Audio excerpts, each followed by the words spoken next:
राज्यातील शेतकऱ्यांचे 2 लाखापर्यंत कर्जमाफ. कोणते शेतकरी पात्र असणार जाणून घ्या. राज्याच्या अर्थसंकल्पातून शेतकऱ्यांसाठी मोठा दिलासा देणारा निर्णय जाहीर करण्यात आला आहे.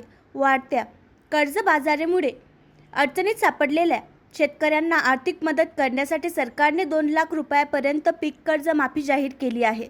राज्याचा अर्थसंकल्प सादर करताना मुख्यमंत्री देवेंद्र फडणवीस यांनीही महत्त्वाची घोषणा केली. पुण्यश्लोक अहिल्याबाई होळकर शेतकरी कर्जमाफी योजना अंतर्गत ही कर्जमाफी लागू करण्यात येणार असून लाखो शेतकऱ्यांना याचा फायदा होणार आहे. मुंबईत सादर झालेल्या अर्थसंकल्पात स्पष्ट करण्यात आले की 30 सप्टेंबर 2025 पर्यंत पीक कर्ज थकीत असलेल्या पात्र शेतकऱ्यांना 2 लाख रुपयांपर्यंत कर्जमाफी दिली जाणार आहे. तसेच जे शेतकरी नियमितपणे कर्जाची परतफेड करतात त्यांच्यासाठी 50,000 रुपयांपर्यंत प्रोत्साहनपर लाभ देण्याचीही घोषणा करण्यात आली आहे. कर्जमाफीसाठी कोणते शेतकरी पात्र? 2 लाख रुपयांपर्यंतची थकबाकी असलेले शेतकरी, त्यांचं पीक कर्ज थकीत आहे असे शेतकरी. 30 सप्टेंबर 2025 पर्यंत थकीत असलेले पीक कर्ज माफ केले जाणार. नियमित कर्ज परतफेड करणाऱ्या शेतकऱ्यांना 50,000 रुपयांपर्यंत प्रोत्साहनपर लाभ. बजेटमधील शेतकऱ्यांचे महत्त्वाचे मुद्दे. शेतकऱ्यांचं 2 लाखापर्यंतचं पीक कर्ज माफ. 3 सप्टेंबर 2025 पर्यंतचे पात्र शेतकऱ्यांना लाभ. नियमित कर्ज परतफेड करणाऱ्या शेतकऱ्यांना 50,000 रुपयांपर्यंत प्रोत्साहन.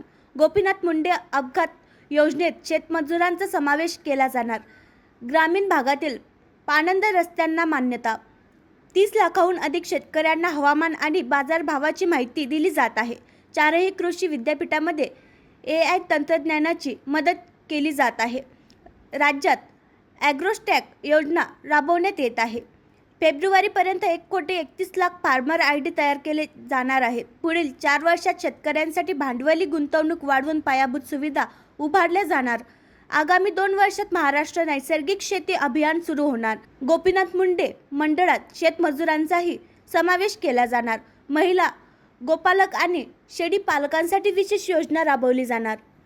यंदाच्या अर्थसंकल्पात 7,69,467 कोटी रुपयांच्या खर्चाची तरतूद करण्यात आली आहे.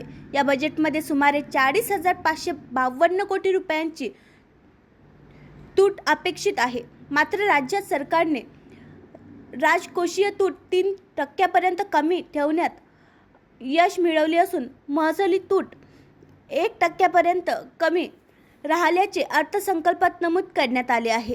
आणखी नवीन व्हिडिओ पाहण्यासाठी आमच्या देशमुख एक्सप्रेस न्यूज चॅनलला सबस्क्राईब करा, लाईक करा आणि शेअर करा.